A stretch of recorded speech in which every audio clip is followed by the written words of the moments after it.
बंधु परमानंदमय समय सारे का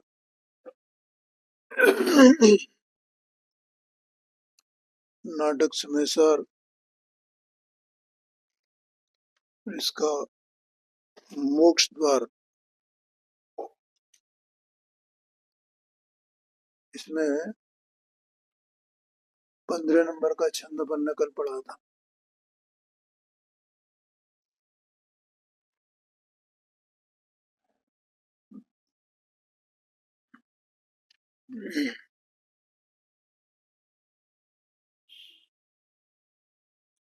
इसमें हे उपाधि भावों पर उपदेश किया गया है। हे भाव क्या है और उपाधि भाव क्या है। देखो, जो अपने भाव हैं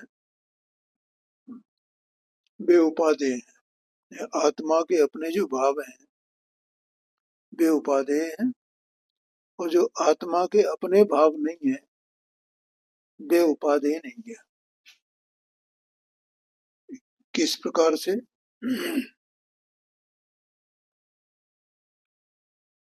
कि आत्मा में, आत्मा जो चेतन स्वरूप स्वभावी जो वस्तु है, सत्स्वरूप त्रिकाल,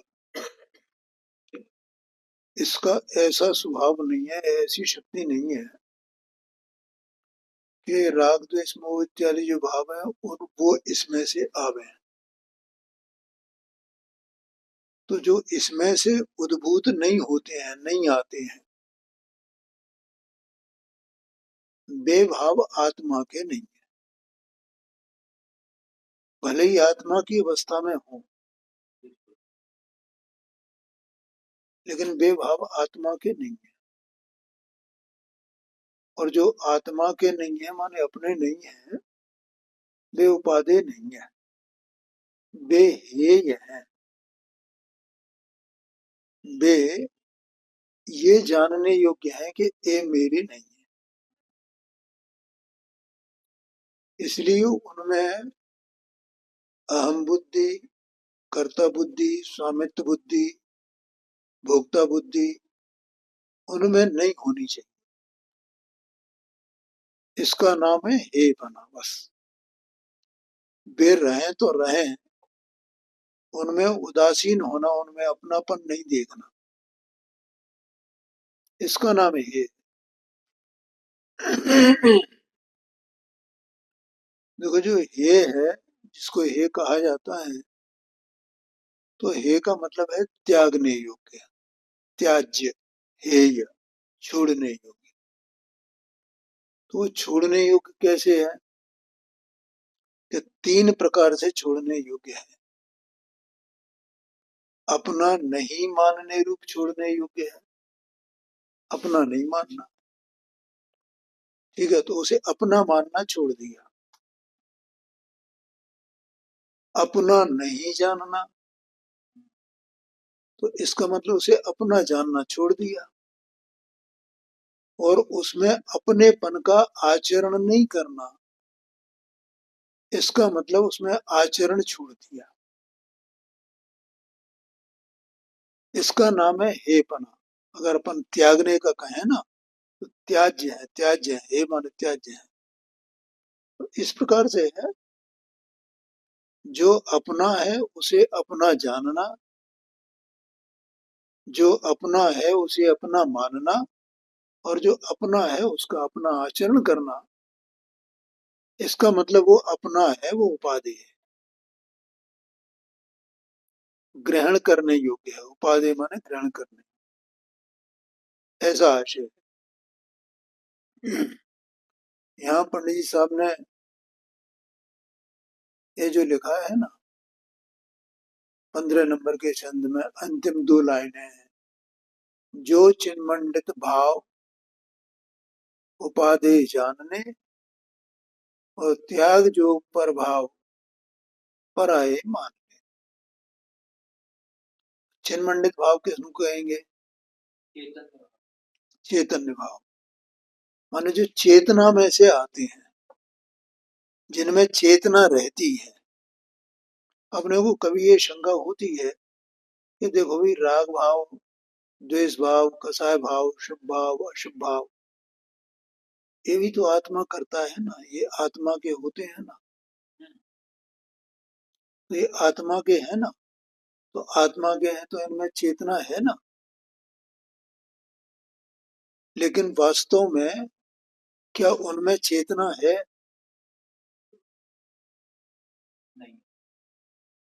नहीं है।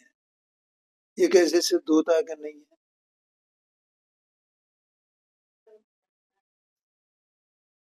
कि देखो भैया, ऐसा है कि अगर उनमें चेतना हो, वे चेतना के भाव हों, तो उनका अभाव होने पर चेतना का अभाव हो जाना चाहिए। लेकिन चेतना का तो रंच मात्र कितना अभाव होता है कुछ भाव अभाव। चेतना कुछ अभाव ही नहीं होता है।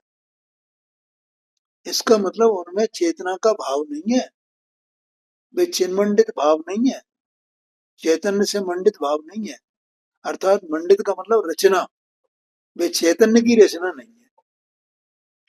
सम्यक सम्यक दर्शन, सम्यक ज्ञान, सम्यक चरित, ये चैतन्य की रचना है। लेकिन राग द्वेष शुभ अशुभ भाव, कसाय भाव, पंच महाव्रत आदि पालन करने के विकल्प, निश्चय न व्यवहार न के विकल्प, नए संबंधी विकल्प, प्रमाण, ये सब के सब कैसे हैं? चेतन के भाव। हाँ, ये चिन्मंडित भाव नहीं है, चैतन्य से मंडित भाव नहीं है। होते हैं, हुए बिना रहते नहीं, ज्ञानी को भी होते हैं। लेकिन ज्ञानी उन्हें अपना भाव होते हैं, तो भी ज्ञानी अपना भाव नहीं मानता है, क्योंकि तो परद्रव्यजन्य भाव है ना। चले जाने वाला। हाँ जी, हाँ, परद्रव्यजन्य है। एक बात है, और अभी दूसरी बात बताई थी कि उनका अभाव होने पर चैतन्य का अभाव नहीं होता है। अगर उनमें चैतन्य का भाव हो, तो उनके अभाव होने पर चेतनता का भाव हो जाना चाहिए। और वे तो एक और आता है, बहनश्री के बोल में है, गुरदीप सिंह के बोल में है, अधपर होते हैं, माने पर्याय में होते हैं।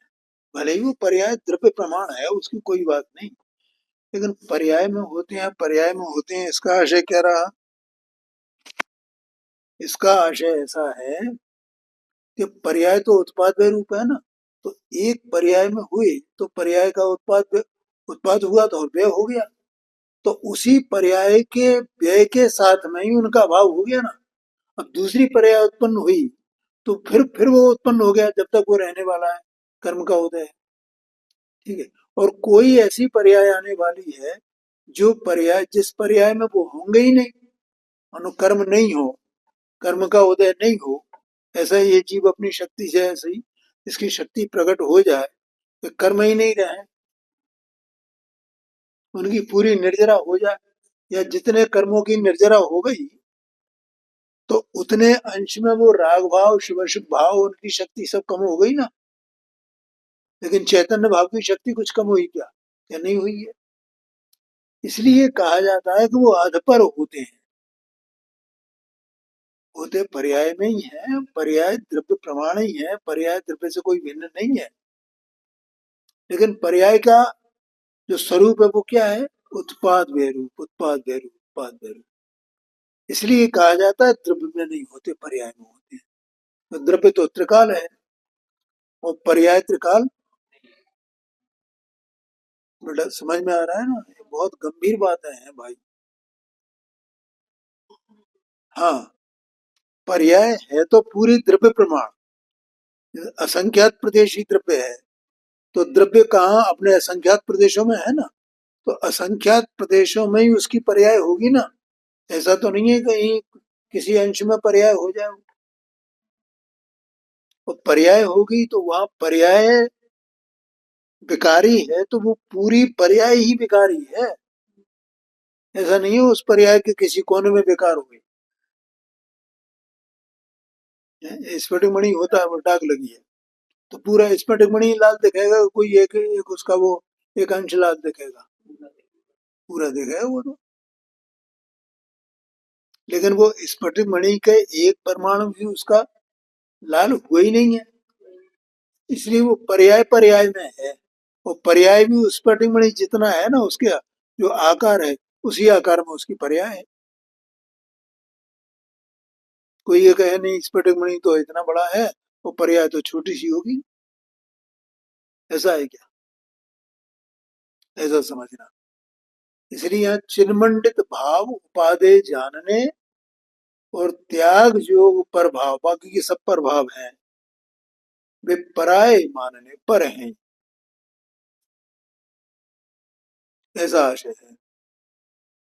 बोलो समझ में आया कि नहीं है? बहुत मतलब पंडित जी साहब ने ऐसा अ, वर्णन किया ऐसा जोरदार, उन्होंने गागर में सागर भर दिया।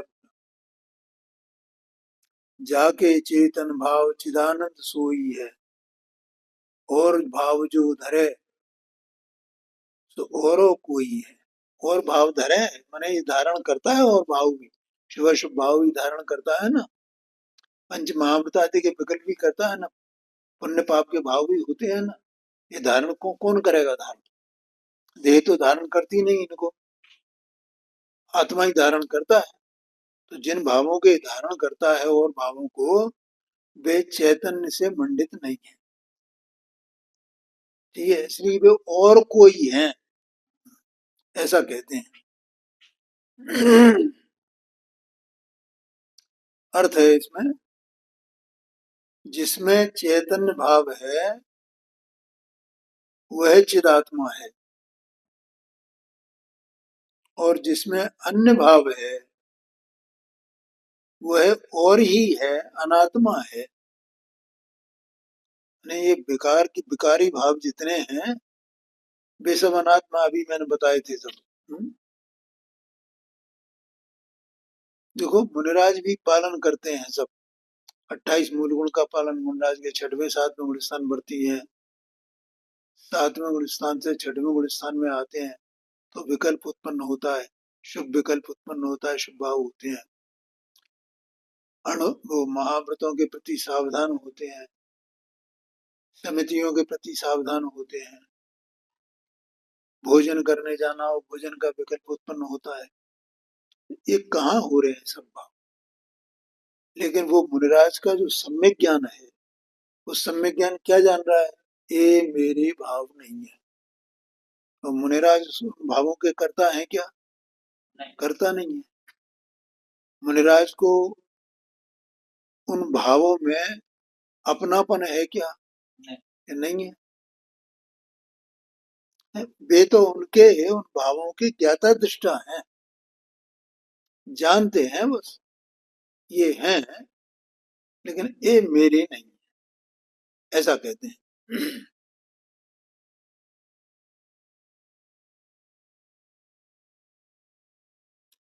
चैतन्य भाव उपादेय हैं और परद्रव्यों के भाव पर हैं, त्यागने योग्य हैं। देखो यही तो मोक्ष मार्ग है ना, मोक्ष मार्ग और क्या है?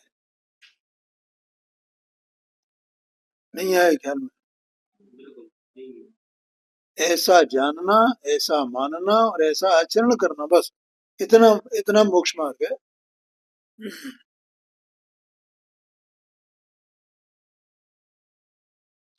अब यहाँ अगला छंद है 16 नंबर का।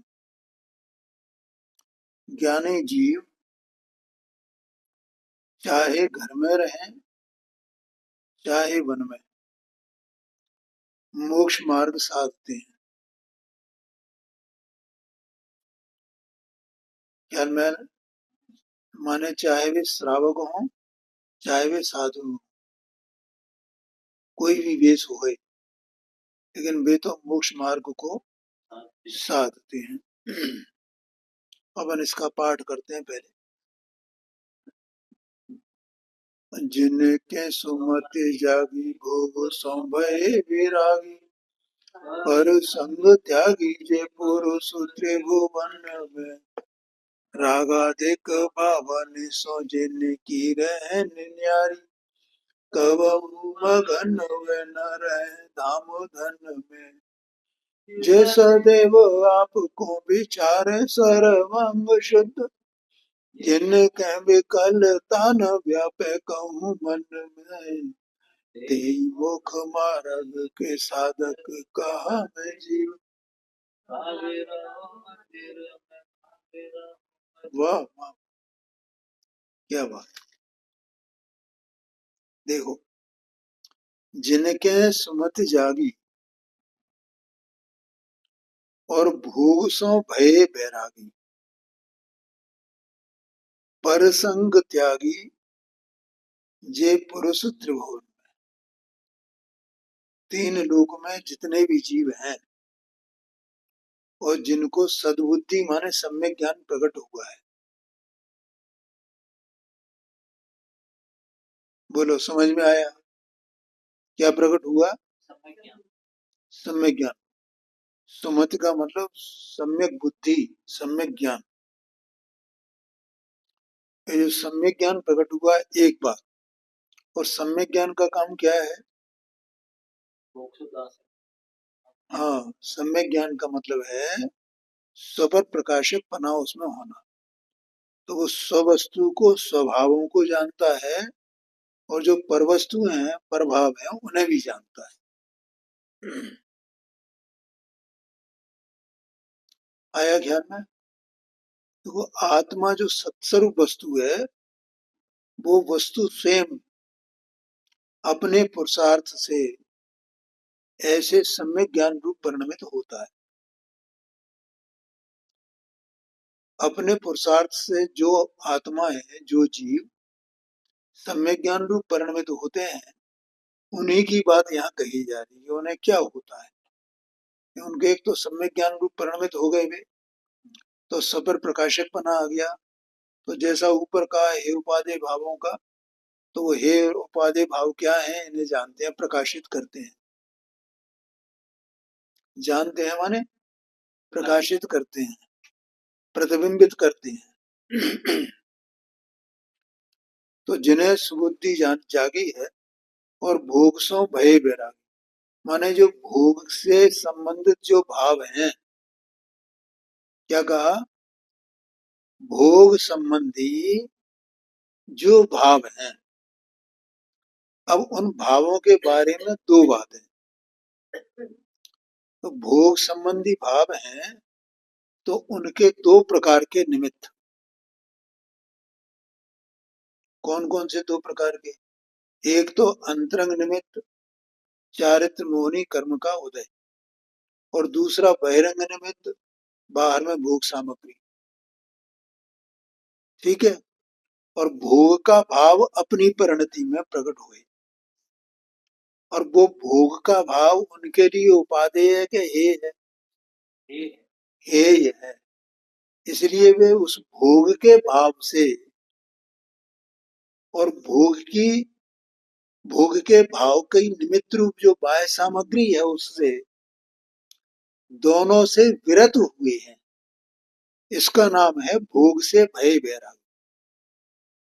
माने उनकी उन्हें रुचि न तो भोग के भाव की रुचि है, भोग का भाव भले ही हो, और न भोग का भाव जो निमित्त परद्रव्य है, सामग्री है, उसकी उन्हें रुचि है। ऐसा आशय है। कोई प्रश्न हो तो पूछ लेना बेटा, ठीक है? थोड़ा गंभीर बात, बहुत सूक्ष्म बात है। क्या करें, जगत को कुछ पता है नहीं वास्तव में, बहुत मुश्किल बात है। भोग से भय वैरागी का मतलब ये होता है, ठीक है? विरत हो जाना, उदासीन हो जाना। और उससे उदासीन हुआ तो आसीन किस में हुआ है? अपने स्वभाव। अपने स्वभाव को अपना मानता है, उसमें उसका अहमपना है, उसको अपना जानता है, और उसी का आचरण करता है, उसी का पुरुषार्थ करता है, उसी का प्रयत्न करता है। जिनके सुमत जागी भोग सो भय विरागी, पर संग त्यागी। संग माने परग्रह, जो पर का जो संग है उसको उन्होंने छोड़ दिया है। क्योंकि वे अभी बताया था ना क्यों छोड़ा है, क्योंकि वो भोग के भाव के निमित्त हैं, और जो भोग के भाव हैं वे दुखरूप भाव हैं। ख्याल में आया कि नहीं? कैसे भाव है? दुखरूप भाव है। उन्हें अपना आत्मा दिखाई देता है ना, और पंडित साहब ने जैसा लिखा है मोक्ष में प्रकाश में, अपने हितरूप और अहितरूप भावों को पहचानता है। तो अहितरूप भाव क्या है? जो भोग का भाव है वो अहित रूप माने दुख रूप। हित का मतलब सुख और अहित का मतलब दुख। छड़ाला में आता है ना, आत्म को हित है सुख, तो हित का मतलब सुख। हाँ, यहाँ तो मुझे केवल हित का अर्थ बताना था, हित का अर्थ क्या है और अहित का अर्थ क्या है। अहित माने दुख, भोग का भाव वो अहित है। ख्याल में आया ना? और जो पर सामग्री है उसमें तो कोई कुछ है ही नहीं, उसमें तो वो तो निमित्त मात्र, वो तो जड़ है, पुद्गल है, उसकी तो कोई बात ही नहीं है। तो वो भोग का भाव उत्पन्न नहीं हो, जो दुखरूप भाव है, अहित रूप भाव है, उसके त्याग करने के लिए उसकी निमित्त जो पर सामग्री है उसका वे त्याग कर देते हैं। इसलिए परसंग त्यागी जे पुरुष त्रिभुवन में, तीन लोक में जितने भी ऐसे जो जीव हैं, आत्माएं हैं, आगे कह रहे हैं देखो, रागादिक भावन सो जिनकी रहन न्यारी। वे कैसे रहते हैं? रागादि भावों से, माने मैं, मुझ में रागादि नहीं रहते हैं, मैं रागादि में नहीं रहता हूं ऐसा जानते हैं। क्या कहा?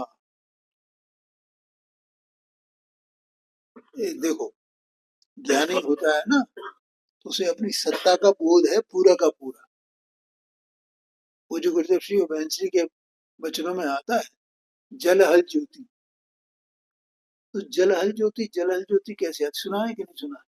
नहीं सुना? बहनश्री के बोल है ना, एक वो कौन सी स्वानुभूति दर्शन करके किताब है ना, उसमें बहनश्री के बोल है। तो वो जल हल ज्योति उसमें शब्द आता है।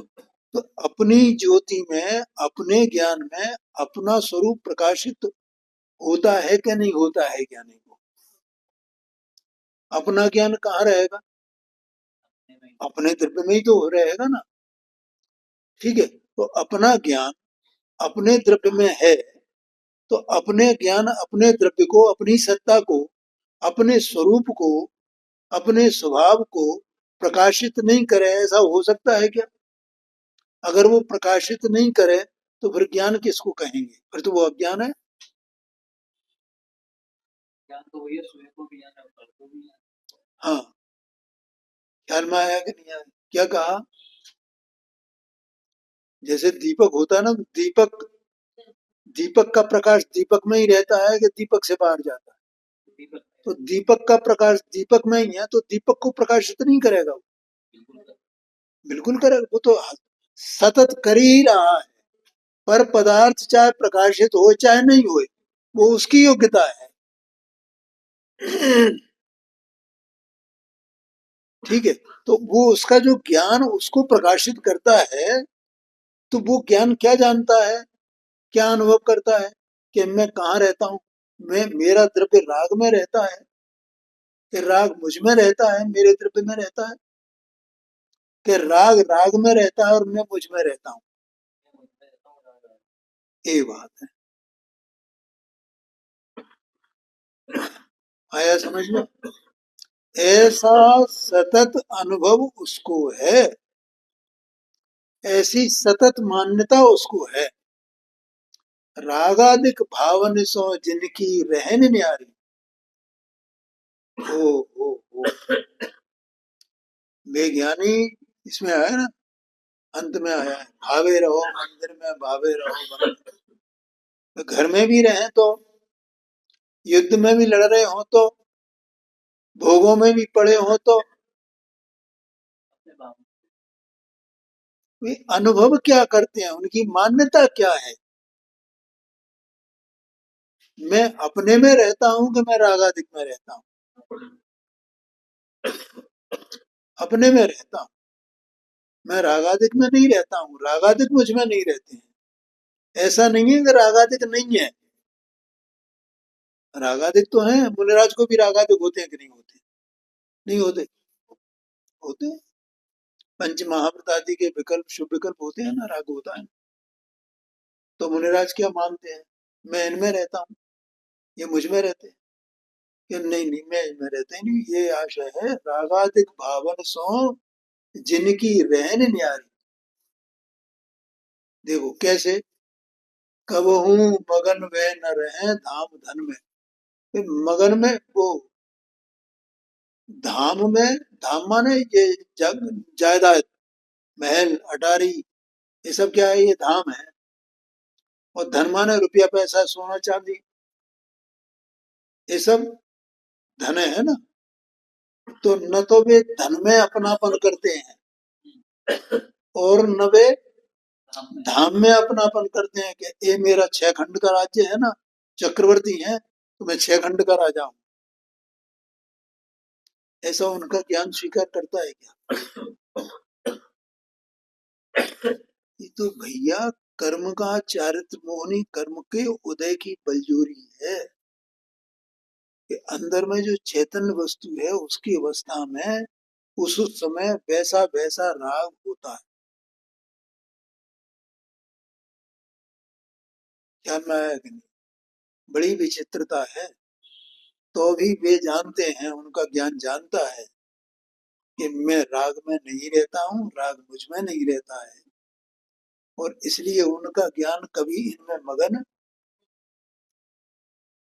है, 6 खंड के राज्य में मग्न नहीं होते हैं।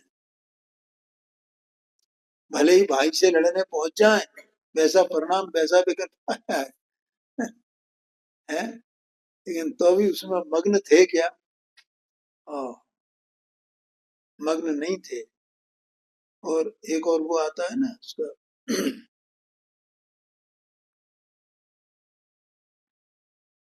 नेमिनाथ स्वामी का भी एक वो अ, पद्म पुराण में आता है, एक घटना आती है। और भरत चक्रवर्ती की भी घटना आती है इस प्रकार की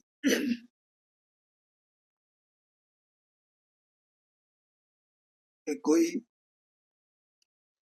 सैनिक लोग जो है, ये रात में अपनी चर्चा कर रहे थे कि देखो हमारी इतनी सेना है ना, तो हमारी सेना ये 6 खंड को जीत रही है?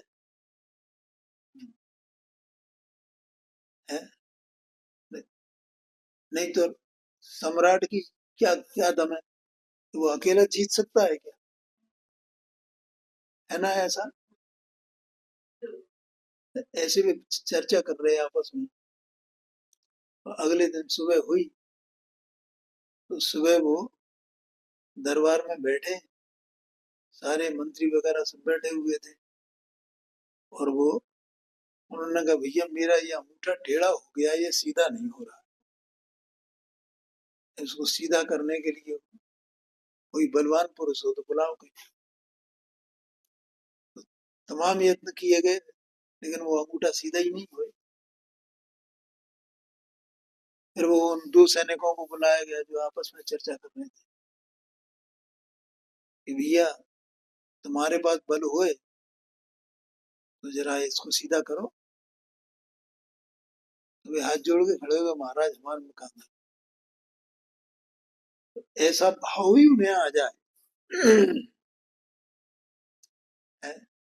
लेकिन ऐसा राग आने पर भी कि मैं इतना बल वाला हूं, तो भी उसमें वे मग्न नहीं है। आया ज्ञान में कि नहीं आया?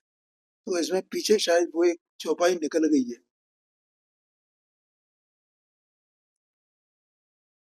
ज्ञानी मगन विषय,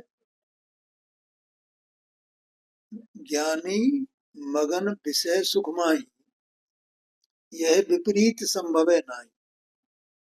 ज्ञानी विषय सुख में मग्न होते हैं, ये विपरीतता कभी ऐसा हो नहीं सकता है कि कभी भी कैसी भी बात होए, लेकिन ज्ञानी उसमें मग्न नहीं है।